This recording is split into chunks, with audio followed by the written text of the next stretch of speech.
Delhi police constable के top maths के questions जो हैं उसको कवर करते हैं। पहला क्वेश्चन देखो। क्वेश्चन क्या कह रहा है? एक बेईमान फाइनेंसर साधारण ब्याज पर पैसा उधार देने का दावा करता है, लेकिन वह मूलधन की गणना के लिए हर 4 महीने में ब्याज भी शामिल करता है। 4 4 महीने पर ब्याज शामिल करा है ना। यदि यह 3% पर एनम का ब्याज ले रहा है, कितने का ब्याज ले रहा है? 3% पर एनम। और क्या कर रहा है? हर 4 4 महीने फिर ब्याज भी शामिल कर रहा है।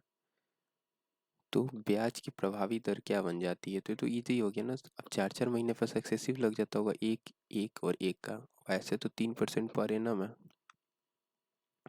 साधारण ब्याज है, सिंपल इंटरेस्ट है। और जब 4 4 महीने पर सक्सेसिव, यहाँ नहीं बताया ना, सक्सेसिव लग रहा है क्योंकि क्या कर रहा है? ब्याज शामिल कर रहा है ना। तो ब्याज जब शामिल कर लिया जा रहा है तो सक्सेसिव लग जाता है। तो एक एक का कितना हो गया? 2 और प्लस 0.1, 1 × 1/100, 2.01 प्लस 1 कर दोगे तो 3.01। अब प्लस मल्टीप्लाई बाई करोगे तो 2.01 और डिवाइड बाई 100 करोगे, दशमलव और चला जाएगा। तो 0.0201 और इसमें ऐड कर दो 0.010 और ये 3 ऐड करोगे तो 1030.3 3.301 हो गया ना। ये ऑप्शन हो गया। नेक्स्ट क्या कह रहा है? ये इजी क्वेश्चन है। 3 अभाज्य संख्याओं का योग ये है।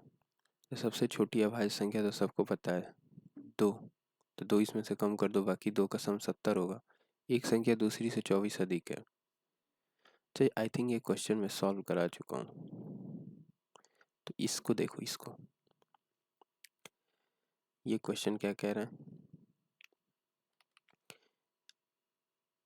ये क्वेश्चन कह रहा है कि एक ट्रेन एक सुरंग एमएन के पास से गुजरती है। ठीक है, ट्रेन की अपनी लेंथ होगी, सुरंग का अपना लेंथ होगा। सुरंग के अंदर एक कुत्ता एक बिंदु पर स्थित है जो प्रवेश द्वार एम से मापी गई दूरी का 2/5 है। चलो, कुत्ते से बात लग रहा हो रही है। जब ट्रेन सीटी बजाती है तो कुत्ता दौड़ता है। यदि कुत्ता सुरंग एम के प्रवेश द्वार की ओर बढ़ता है तो ट्रेन कुत्ते को ठीक प्रवेश द्वार एम पर पकड़ लेती है। यदि कुत्ता निकास एन की ओर भागता बढ़ता तो ट्रेन कुत्ते को ठीक निकास एन पर पकड़ लेती। कुत्ते से लेकर रेलगाड़ी तक की गति का अनुपात लगाइए। यहाँ गति पूछ रहा है, स्पीड, और तो रिलेटिव स्पीड लगेगा ना। देखो, जब प्रवेश द्वार की तरफ दौड़ा होगा तो सम हो जाएगा। कुत्ते की स्पीड मान लो डी है, ट्रेन की स्पीड टी है, तो डी प्लस टी हो जाएगा। और ऑपोजिट दौड़ा होगा तो टी माइनस टी हो जाएगा, क्योंकि ट्रेन की स्पीड ज़्यादा है ना कुत्ते से। तो निकास की तरफ दौड़ा होगा, बाहर प्रवेश द्वार की तरफ दौड़ता होगा तो ये हो जाएगा। अब देखो कहाँ पे है। अगर टोटल लेंथ 5 है सुरंग का, तो दूसरे 2 हिस्से पे है ये कुत्ता, और ट्रेन यहाँ से गुजरती होगी। ठीक है, तो ये केस है। अब स्पीड डिस्टेंस वाले में कोई ना कोई एक चीज़ कांस्टेंट होता है। यहाँ तो ऑल दो रिलेटिव स्पीड है, लेकिन कोई ना कोई एक चीज़ कांस्टेंट होता है। यहाँ टाइम स्पीड सेम रहेगा, क्योंकि जब पकड़े गए होंगे तो टाइम तो सेम ट्रेवल किए होंगे ना, डिस्टेंस सेम ट्रेवल किए होंगे। जितनी दूरी चल के ये, जितने समय में ये यहाँ तक पहुँचा होगा उतने ही समय में ये भी यहाँ तक पहुँचा होगा ना। तो जब टाइम फिक्स हो गया तो स्पीड क्या हो गया? डायरेक्टली प्रोपोर्शनल टू डिस्टेंस हो गया। तो पहली बार तो ये कितना चल रहा है, अगर इसको कह दे कि डायरेक्ट डॉग कितना चल रहा है, एम की तरफ जब चल रहा है तो 2 चल रहा है तो पकड़ गया है एम की तरफ। ठीक है, इस डायरेक्शन में। और जब एन की तरफ भागा है तो 3 चल रहा है तो पकड़ लेता है। तो ट्रेन कितना चला होगा ये बताओ। तो जितना जितना डिस्टेंस बताया था ना, speed directly proportional to distance हो जाएगा। तो ट्रेन की भी स्पीड क्या हो जाएगी? 2:3 हो जाएगी। ये डॉग की है स्पीड, ठीक है, तो ट्रेन की भी स्पीड यही रेशियो में होगी ना। ट्रेन की भी स्पीड क्या होगी? 2:3 हो जाएगी। देखो, यहाँ तो टोटल डिस्टेंस 5 का कवर कर रहा है। ट्रेन कहाँ पूरा ये एम से लेके यहाँ तक कवर की होगी। तो ट्रेन के रिस्पेक्ट में बताते हैं ट्रेन 5 डिस्टेंस कवर की होगी। और यहाँ कितनी कवर की होगी, 3 - 2, क्योंकि स्पीड वही ना, ट्रेन की स्पीड क्या है, वही है। तो जब रिलेटिव हम लोग ले रहे हैं, तो चूंकि डॉग और ट्रेन दोनों सेम डायरेक्शन में जा रहे हैं, तो डिफरेंस हो जाता है, तो 1 हो गया। तो कुत्ते से रेलगाड़ी की गति का अनुपात क्या हो गया, 1:5। 1800 रुपये में 2 कुर्सियाँ खरीदी हैं, एक पर 12%, दूसरे 20% लाभ पर बेची हैं। उसने पहली कुर्सी 20% लाभ पर, दूसरी 12% लाभ पर बेची होती तो 36 अधिक प्राप्त होते। कोई दिक्कत नहीं है। मान लो पहले को आई पर सेल किया, आई कॉस्ट प्राइस था पहले का, तो 12% पर दूसरे पहले को बेचा था। अगर पहले को कितने पे बेच देता, दूसरे को कितना बेचा होगा, 1800 माइनस आई, एक्स मान लो इसको, ठीक है। इस पे 20%, ये टोटल हो गया। अब कह रहा है कि पहले को अगर 20% पे बेचा होता, दूसरे को 12% पे बेचा होता, तो उसे 36 अधिक प्राप्त होते। तो डिफरेंस ले लो ना, तो यह कितना हो गया, माइनस कर दोगे इसको, जब बट इसी को माइनस किसी को भी माइनस का मॉडुलस ले लो, तो ये कितना हो जाएगा, 6x% प्लस, जब ये घटाओगे तो कैंसिल आउट हो जाएगा, 1800, ठीक है। इसको माइनस कर रहे हैं हम लोग, तो ये भी माइनस हो गया, तो 18×2 = 36 हो गया ना। रुको एक बार एक इक्वेशन लिख ही लेते हैं, ठीक है। तो ये हो गया 20x% plus 1800 multiply by 12% minus 12%, 12x% हो गया ना, minus x 12% minus 1800 multiply by 20% plus 20x% equal to 0। ये कैंसिल, 20x%, 40x% की वैल्यू क्या हो गई, इसको घटाओगे तो उधर जाएगा, तो 18 6 हो जाएगा ना, 8, 1800 × 8, ये 0 0 कैंसिल हो जाएगा क्योंकि परसेंटेज है। तो इसको करोगे तो 2 चौका 2 5 10, 2 चौका 8, इसको कर दोगे तो 4 से कट जाएगा, डायरेक्ट 8 5 40। एक्स की वैल्यू क्या हो गई, 18/5। ये एक्स क्या है, 40% था ना, 40% था, तो डिवाइड बाई 100 था, डिवाइडेड बाई वाट 100, तो 100 यहाँ चला गया, 5 20 से ये 100, 18×2 = 36, 360 रुपीज़। अब एक्स की वैल्यू तो 360 आ रही, लेकिन एक्चुअली तो क्या आ रही है, 10 कम आ रही है, 36 आ रही है। अच्छा, डिफरेंस 36 के इक्वल था ना,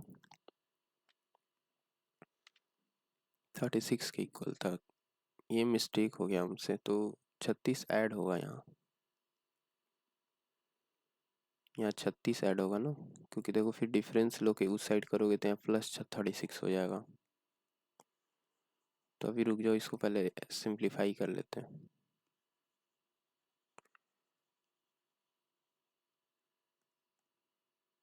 देखो माइनस मैंने किससे किया, कह रहा है ना कि दूसरी बार अगर उसने ये ऐसे किया होता कि 20% पहले को दिया होता और दूसरे को 12% पे, तो 36 अधिक प्राप्त होते, तो ये बड़ा होगा ना वैल्यू, इसीलिए मैंने इसको घटाया, ठीक है, और इसकी वैल्यू 36 के इक्वल कर दी। अब देखो ये कैंसिल आउट हो गया, ये हो गया 20x% और ये कितना हो गया, माइनस, तो उधर जाएगा तो कितना हो जाएगा, 12 8 20, 18×8 प्लस 36, ये हो गया 2/5। अब देखो 2 से काट दो, 2 9 18, 12 18 × 2 = 36, 9 8 72, 8 80 10 90, 9 5 45, एक्स की वैल्यू कितनी होगी, 450। क्रय मूल्यों के बीच के अंतर कितना हो गया, 450 का, यही तो है क्रय मूल्यों के बीच का अंतर।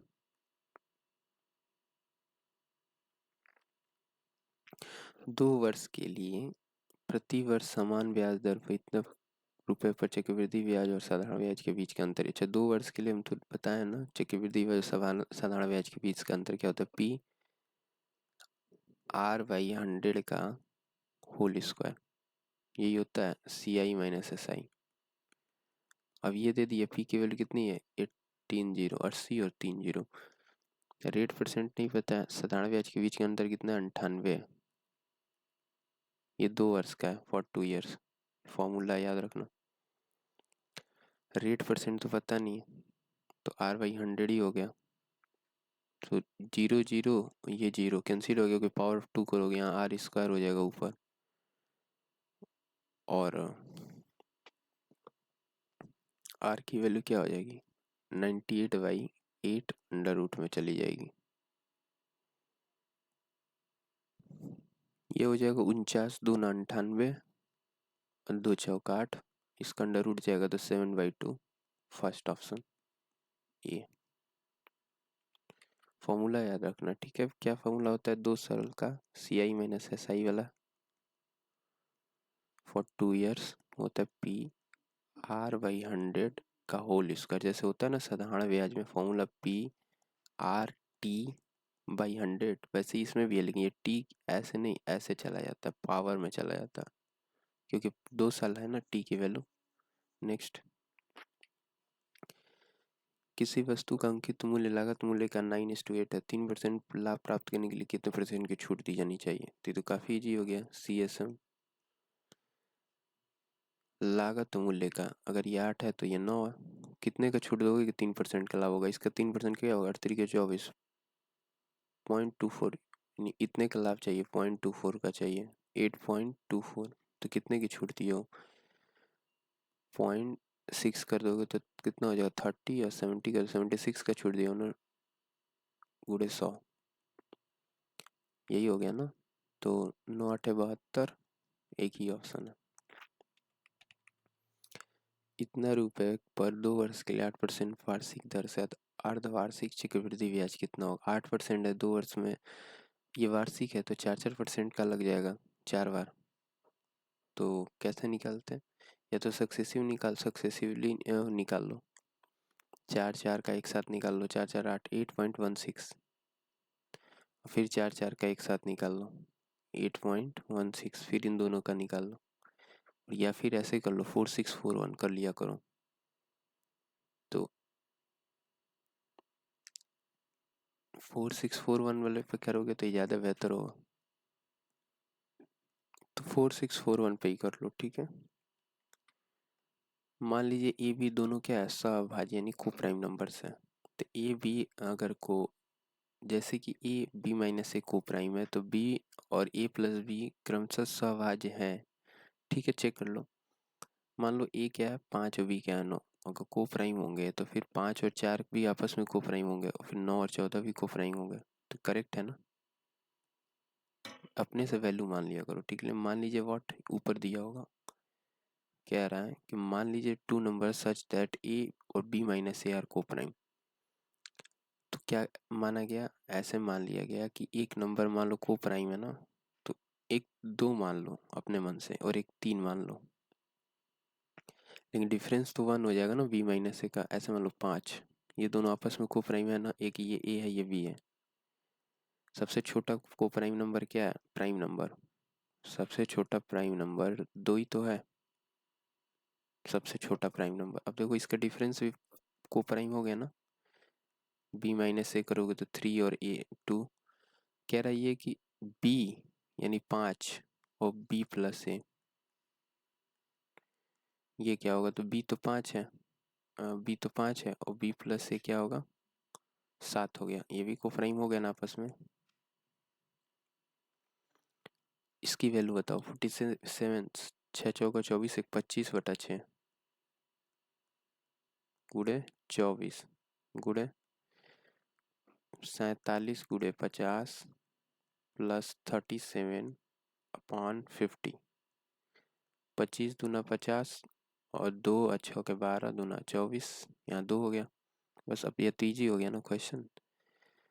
5 7 35, 5 3, 5 का 20, 3 23, 1 0 और 37 है। ऐड करना। तो 7 हो गया, 8 हो गया, 3 हो गया, 2 हो गया, इसका डबल कर दो 74। यूनिट डिजिट पे 4 आएगा ना होल नंबर में। सबसे बड़ी 4 अंक की अभाज्य संख्या, अभाज्य बताना है। 9967 ये अभाज्य है। देखो 7 6 13, तो अभाज्य नंबर कैसे हो? सबसे छोटा अभाज्य नंबर 2 है, फिर 3 है, फिर 11, फिर 97, फिर 101 है। ये अभाज्य नंबर्स हैं। कैसे डिसाइड करेंगे कौन नंबर अभाज्य है? तो ब्रेक करके चेक करना होता है ना। जैसे 9 ये अभाज्य होगा, ये तो ये हटा दो क्योंकि ये पूरा कट जाता होगा। इसको देख लो 900 ये भी कट जाता होगा, 67 बचता होगा, यहाँ 83 बचता होगा, यहाँ 73 बचता होगा, यहाँ 91 बचता होगा। 63 91 नहीं आवाज, 83 कटता होगा। 4 अंक की सबसे बड़ी पूछ रहा है, ठीक है। तो 983 है, 7 में 7 2, 7 चौक 28 नहीं। अच्छा इसका कॉन्सेप्ट हम बताएंगे फिर समझ में आएगा आपको, क्योंकि कोई भी 4 डिजिट प्राइम नंबर हो, जो कोई भी प्राइम नंबर हो 6 के प्लस माइनस 1 के फॉर्मेट में होती है। कोई भी एनी प्राइम नंबर वो 6 के प्लस माइनस 1 के फॉर्मेट में होती है, ठीक है। तो मान लो इसको 6 के करोगे तो क्या हो जाएगा? 6 3 6 6 16 6 96। तो 16 × 6 तो करोगे 96, 100 हो जाएगा, प्लस 283, या 273 नहीं 173 हो गया ना, 173। तो 283 कोई नंबर है जो कट जाए? 283 को काट दे। ये थोड़ा सा भी होल्ड करूं। ए बी सी डी ई अलग अलग अभाज्य संख्याएं हैं, इन 5 संख्याओं का योग विषम है। तो ए बी इनका बताओ। तो 5 संख्याओं का सम क्या है? विषम है, ऑड है। तो पूछ रहे A B C plus D क्या है, सम है कि विषम है? देखो इवन हो सकते हैं ना, क्योंकि इवन प्लस एक ऑड अगर डाल दोगे तो पूरा ऑड हो जाएगा। इतना ग्राम चावल है, 20% चावल डाला जाता है, जिसके बाद 10% मात्रा निकाल ली जाती है, फिर 15% वापस बैग में डाल दी जाती है, फिर 25% बैग से निकाल लिया जाता है। तो बताओ क्या होगा? तो ये तो सक्सेसिव है ना। 20% चावल बैग में डाल देते हो, 5 से 6 करते हो, फिर क्या करते हो? 10% निकाल लेते हो, 10 से 9 करते हो, फिर क्या करते हो? 15% डाल देते हो, यानी 20 से 23 कर देते हो, फिर क्या करते हो? 25% निकाल लेते हो, यानी 4 से 3 कर देते हो। तो बस कर लो, ये वैल्यू हो गया। 12 चौक 48 होता है ना। ये 2 जीरो से 2 जीरो कैंसिल हो गया। ये 4 दूना 8 छक 48, यहाँ 6 बार में चला गया। अब जो भी आएगा डिजिट में आएगा और सिंगल डिजिट पे आएगा, तो ये होल नंबर है, ये गलत। दूसरी चीज क्या होगा? वो नंबर 9 का मल्टीपल होगा। देखो 4 4 8 1 9 7 2 9 हो गया ना। 4 1 5 3 8 1 9 7 2 9 ये भी है, लेकिन ये डबल डिजिट पे नहीं होगा ना। 0.5 5 जब जाएगा तो पॉइंट अगर 2 से मल्टीप्लाई कर दिया जाए तो नीचे 10 हो जाएगा, ऊपर 2 से कर दोगे तो 0.1 स्थान पर आएगी। ये गलत हो गया, ये गलत है ही। 4 4 8 7 15 3 18 ये भी गलत, एक ही ऑप्शन हो गया। इजीली क्वेश्चन सॉल्व हो गया। मान लीजिए n एक 3 अंकों वाला धनात्मक पूर्णांक है, जैसे n का इकाई अंक अभाज्य है और n के सभी अंकों का गुणनफल भी अभाज्य है। n के संभावित मानों की संख्या क्या है? 3 अंकों वाला धनात्मक पूर्णांक है, ठीक है। देखो ये को प्राइम नंबर्स हैं, 2 3 5 7 11 13 और 17। 2 3 5 7 11 13 और 17 कह रहा है जैसे कि n का इकाई अंक अभाज्य है। तो सपोज करो 3 अंकों वाला सबसे छोटी संख्या 100 होती है, ये क्या होगा? 102 हो गया। लेकिन धनात्मक पूर्णांक है ना, और इकाई का अंक अभाज्य, n के सभी अंकों का गुणनफल भी अभाज्य है। दो एकम में तो अभाज्य है ही। 1 1 2 अगर कर दोगे तो दो एकम में दो, दो एकम में दो, ये भी अभाज्य हो गया। 1 1 3 भी हो सकता है, 1 1 5 1 1 7, ये ऐसे आ सकते हैं नंबर्स। 3 अंकों वाला धनात्मक पूर्णांक है, जैसे कि n का इकाई अंक अभाज्य है और n के सभी अंकों का गुणनफल भी अभाज्य। ये नहीं होगा, जीरो डाल दोगे तो नहीं होगा ना, क्योंकि दो शून्य शून्य हो जाएगा। तो ये वाले नंबर्स आएंगे, तो 4 नंबर्स होंगे ऐसे। एक वस्तु का टैग मूल्य इतना, टैग मूल्य का मतलब मार्क प्राइस, MP 250 है। टैग मूल्य पर 20% की छूट देने के बाद CSM 250 है, 25% का लाभ होता है। ठीक है, यानी 4 की चीज 5 में जाती है। ये मान लो 4x है तो 5x में सेल होता है, तब जब 20% की छूट दी जाती है। x की वैल्यू क्या है, 10 है। अच्छा,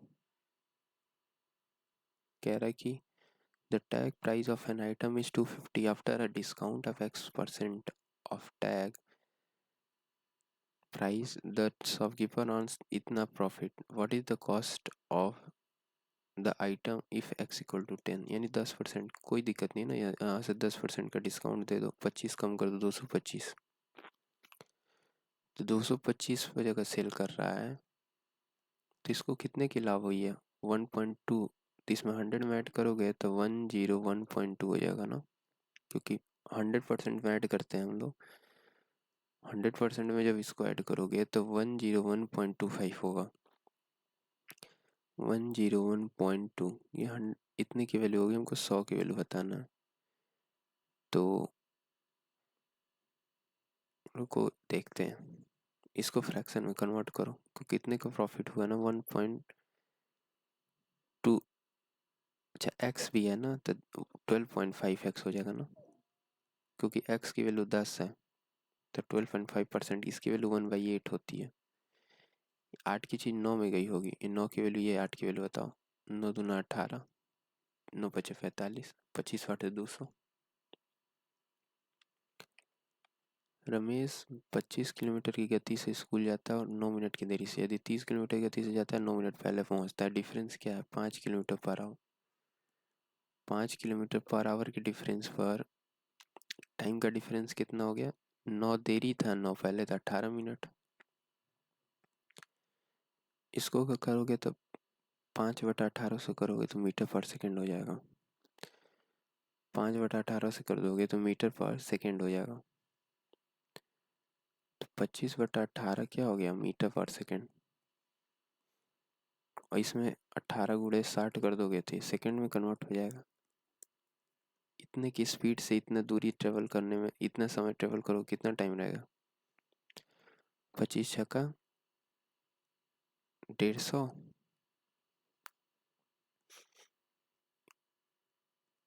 इसको RSM मेथड से कर लेंगे। क्या कह रहा है, 25 की चीज पहले 25 था, 5 बढ़ाया ना, यानी 1/5 से इंक्रीज किया। क्यों, 25 पे 5 बढ़ाया यानी 1/5 से इंक्रीज किया।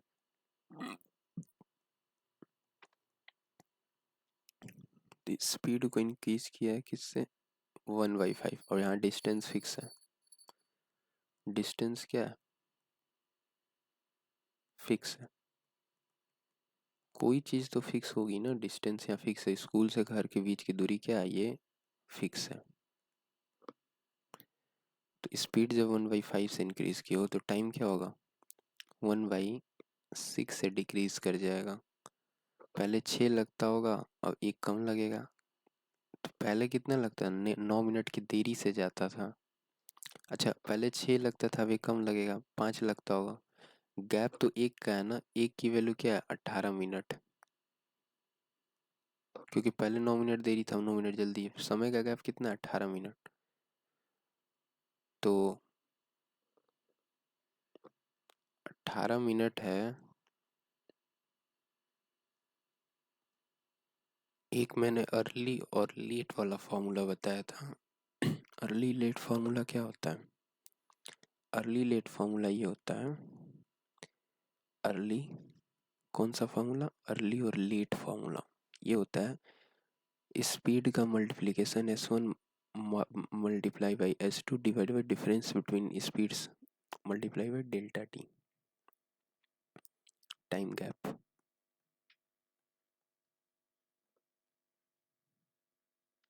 ठीक है,